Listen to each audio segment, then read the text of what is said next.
Hey Tubes, HitandMissfits here. Hey Tubes! We got John with us today. So we got the T here, we got the engine out, as you know. We're just going to be, popping the hog's head off and taking a look inside. So, alright. Let's do it. Alright Tubes, we got the camera in the mechanic's hands now. I'll show you what we're going to do. Obviously, like Eric said, we're going to take the hog's head off. So to do that, we got to pull the starter out. Real simple. The Bendix is already off of the starter. This is where the Bendix is. Your flywheel's here. But got to take the starter out. Got to take the accessory oil line off. And actually, that is it. It is a lot more difficult and a lot harder to do when it's in the car. Believe me, I know. I've done it once already. To change the bands out, but we'll show you how everything works inside there, so let's go ahead and take it off. Alright Tubes, well we took the starter out. It's laying over on the ground there. Took all the bolts out, took the inspection plate off so we can go ahead in there and do whatever. What I forgot to mention is that if you're doing this actually on the car, you would want to compress these bands somehow. I usually just put a zip tie around them. They actually do have a tool, but it just doesn't work. I'm just gonna say that. But in this case, since it's not really on the car and we're gonna take it apart, I can really just lift it up off of the hog's head off the oil pan. The bands are gonna fly out, but that's alright. So when you're taking this off in the car, it is just so hard. You're so cramped up in there. But what you really want to be careful of is you have your field coils right here for your magneto. And you got to be really careful not to nick your coils at all, taking that off. And if you do, you're pretty much screwed. But unless I forgot to take something out. Oh, well, you know what? Alright, hold on a second. Alright, sorry about that, guys. I put Permatex here, so it was sticky. But, anyway, it's about to come off. There you go. There's the inside of a T. Trainee. You got your bands. I put cotton ones in. Your reverse drum, low gear drum, and your brake drum, which is fixed to this side of the drive shaft. So let me. Here's your field coils for your magneto. Here's your magnets that whiz past your. I should probably take the bands out before I start turning things, but whiz past your field coils to make AC current and run your car on magneto. So let's try to take these bands out. You always want to take them off starting from the front of the car, or you always want to move the bands toward the triple gears and remove it. So there's your reverse band, brand new, pretty much, not too many miles on it.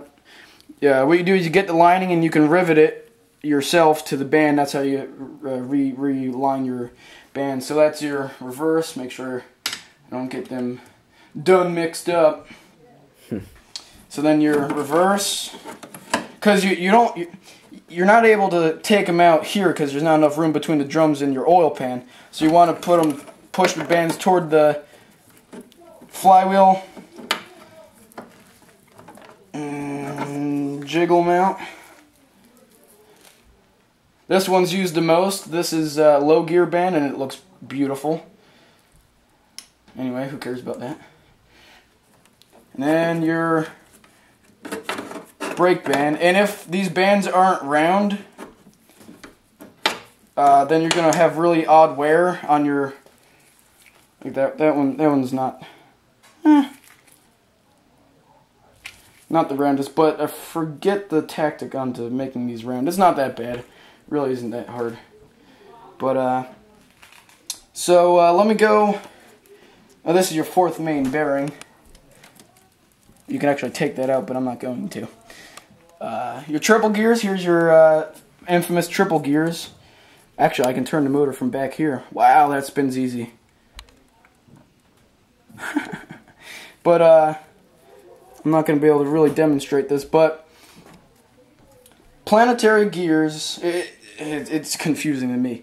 But when you, this is like the basics of it. When you stop, now I can't stop because the high gear clutch is engaged right now because I don't have the lever keeping the spring back.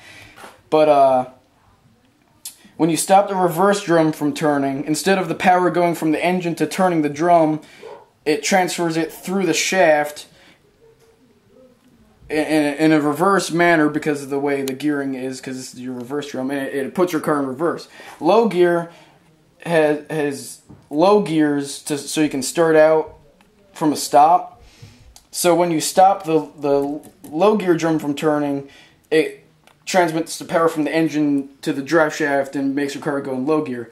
And like I said, the brake drum is just fixed to your drive shaft, and it's a wet brake, obviously. And then the transmissions share the motor oil with the engine. It's the same motor oil. It's a wet clutch and everything. And high gear is a clutch with 25 pressure plates.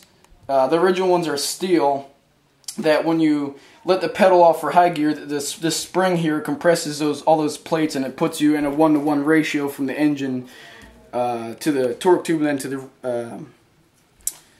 the rear end, then obviously to your wheels, and then you're going off in high gear, going 45 miles an hour down the road. But yeah, and here's your ring gear for your starter. So we're just gonna check this out and see what we find. All right. Yeah, excuse if I was like yammering on there. I was getting excited there. I might have been talking too fast. But another thing that you want to look out for is your teeth here, because the way that the starter is, a lot of times it'll chip teeth off and like the whole entire tooth, or just a corner of one. And this, let's see, so it spins this way. So the teeth would be engaging, obviously, from this side. The gear would be engaging from this side that way. So, or you want to be looking on this side of the teeth. I don't know if the lighting's good enough, but they're a little chipped. But for Model T ring gear, Eric's knocking into things over there. But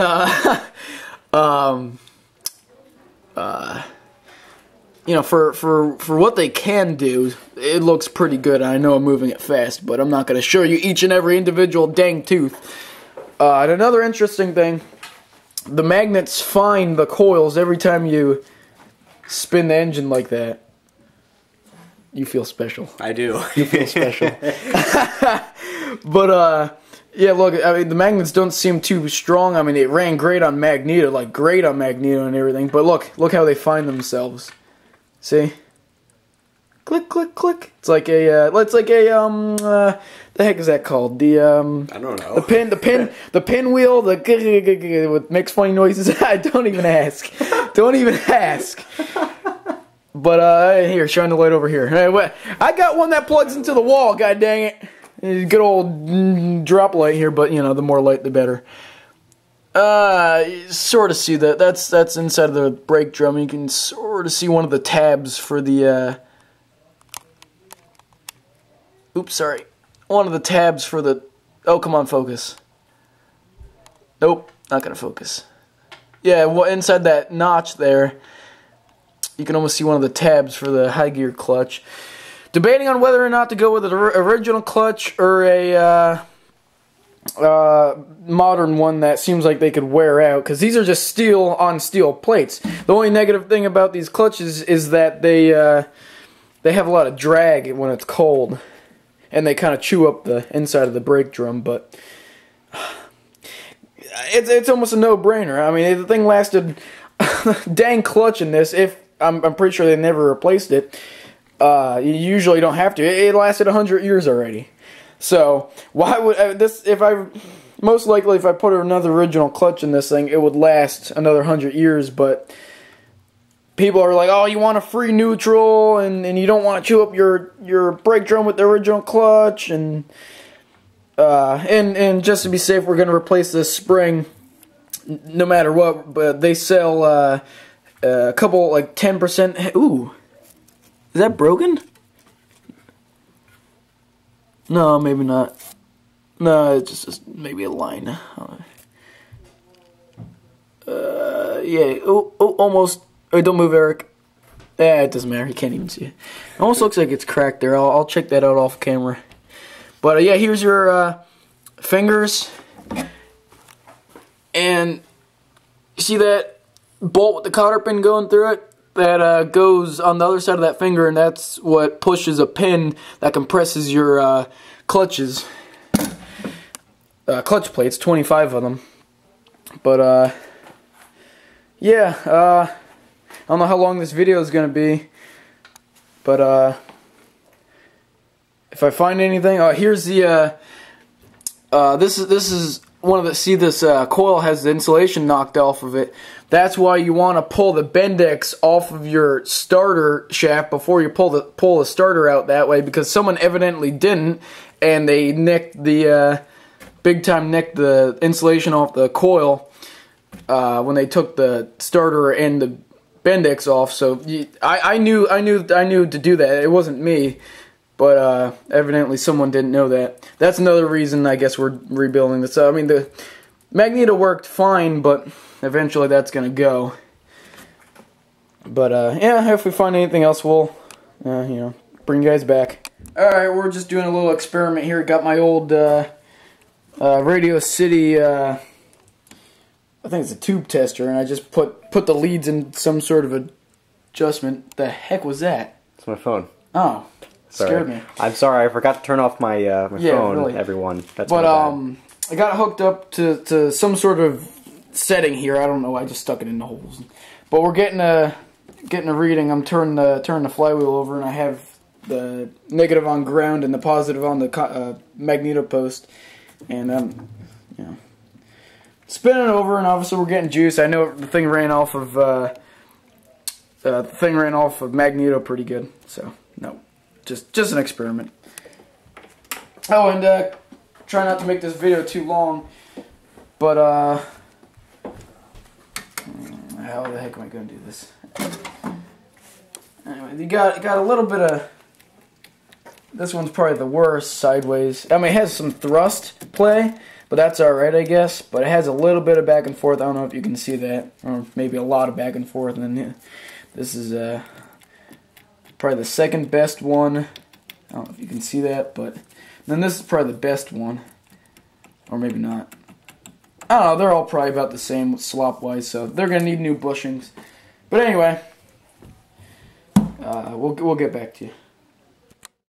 Alright guys, another couple quick things before I send you off.